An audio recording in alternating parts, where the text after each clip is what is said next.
Welcome back live, everybody. A lot of movers and shakers may be breathing a secret sigh of relief this week over the suicide of the notorious D.C. madam who hung herself on Friday.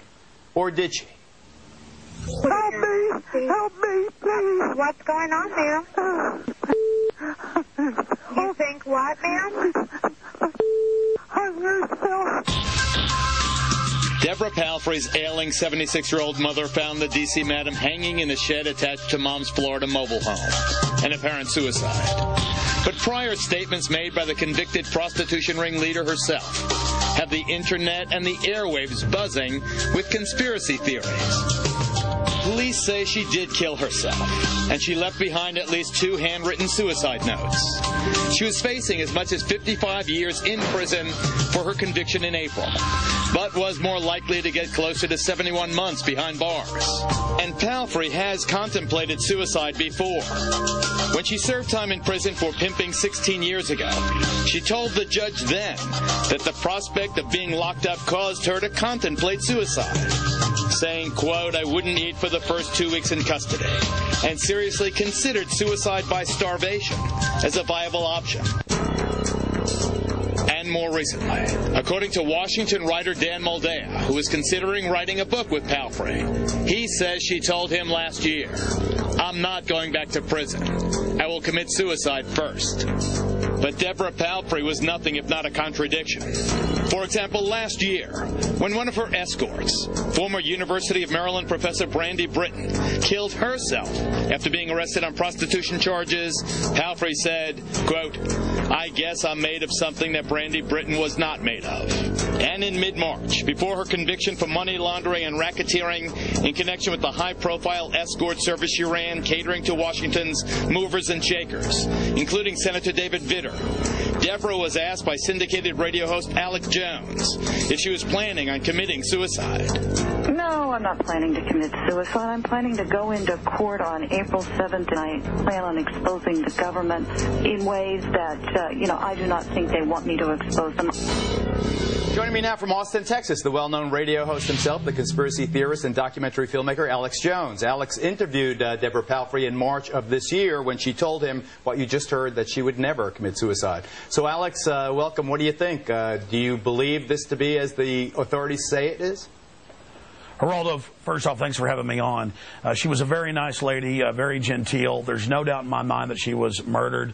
Let me just go through some of the basic evidence. She told me repeatedly on my radio show, and those interviews are posted at Infowars.com in full, that she would never kill herself, that she wasn't planning to kill herself. I pressed her during breaks in front of the board ops. I said, listen, this is dangerous. You've got to say who these people were. Do you know? And she said, well, I'm not going to say. I just want this all to end. And I said, you've got to say who it was or you're not safe. She said, listen, I'll never kill myself. If they claim that, I was murdered. So we have a tape of her saying she wouldn't commit suicide. Now, NBC in Florida, where she had a condo, is reporting that one of her friends, who was the manager of the high-rise condos, and he's on tape saying 2 days before she was killed, before she died, she left to her mother's and said, look, I'm being followed. I think there's a contract out on me. I'm not going to kill myself.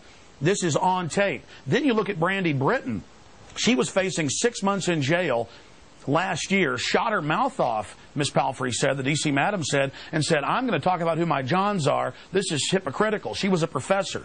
She had a psychology degree. She was saying, this is hypocritical. I'm going to tell who my Johns were, and then she hangs herself. Number one, Geraldo, you've covered a lot of criminology. You know, women don't normally hang themselves. First, one of her girls kills herself. Now she kills herself. They take pills. Exactly. And on top of it, in fact, 90% of women take pills. That's the way they do it. Now men shoot themselves and hang themselves. Now, on top of it, her mother said she was happy, saying she was going to fight it. Alex, let me take a break. Stand by right there. I have Judge Pirro and Kim Guilfoyle also right back. Back live just a second before I continue our discussion on the death of Deborah Jean Palfrey, the so-called D.C. madam who the authorities say committed suicide, but some have doubts. Alex Jones, the popular radio host who interviewed Deborah Jean Palfrey, had been saying just before the commercial break that she, the D.C. madam, was a happy person. Why don't you finish that thought, Alex, and I'll get on to our other guests.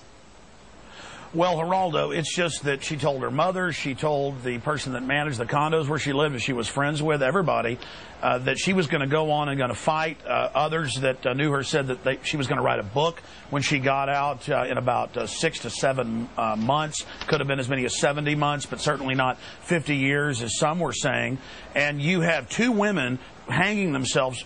I mean, this is ridiculous with these supposed, very wealthy, very powerful Johns. I think this is, quote, taking out the garbage, somebody trying to get rid of evidence. I hear you. I hear you. Of an election year problem. Okay, Alex Jones. Alex has a reputation sometimes of being, flamboyant in his opinions. Let's say. I don't know that to be the case about you at all, Judge Jeanine Pirro or Kimberly Guilfoyle. What do you say, Judge? Well, I had the opportunity, Geraldo, to interview Deborah Jean about a year ago, and I talked to her about Brandy Britton and her suicide. And what she said to me is, they don't just come and get you; they terrorize you.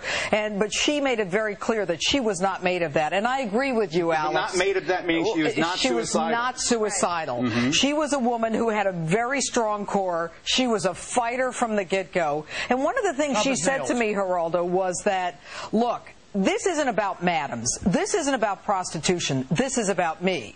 Suggesting that there was no government program to take down prostitutes. If there was a program, she believed, to take her down. Think about it. You've got a top State Department official. You've got a military strategist, a United States senator. You've got all of these individuals, lobbyists, paying for prostitutes. At the same time, you've got the head of the Maryland State Police who's being indicted and convicted for using the Executive Protection Unit to move the prostitutes around. You've got a federal prosecutor at that time who was murdered and who yet his case is unsolved. You've got all kinds of corruption going on. Luna. It's Jonathan Luna, and indeed I have the book, The Midnight Ride of Jonathan Luna, for anyone interested. Everything raises a doubt. Kimberly Guilfoyle, yes, host of the lineup. As a former prosecutor, right away when I heard that this was an apparent suicide, I couldn't believe it. I was doubtful from the get-go. If I was a prosecutor on this case, I would make sure and investigate it very thoroughly. I think it's far too coincidental that the 2 women involved in this would both hang themselves. Right there, I think it gives cause for suspicion. Why is the Justice Department sealing the names of the Johns when they could very easily be indicting them if they... Let me start this way. Alex, I want to thank you because you really have shined some important light on this case. I just want to say one thing here. I call on Governor Charlie Crist, who's a great guy, an honest guy, a straight shooter, to have his Attorney General investigate the apparent suicide of Deborah Jean Palfrey, because if these 3 people are all agreed, and I tend to agree with them, this is too perfect, this is too stinky to pass this stink test. There's more. Alex, you've got to tell me another time because I got a million things to talk about on the show. She was paid up 6 months. She wanted to make sure that her... Good point. All right. Excellent point. Investigate this. It does not appear as if it is likely that she committed suicide. And she served time before. And she served time before. Okay, you two stick before. around. I'm going to move on.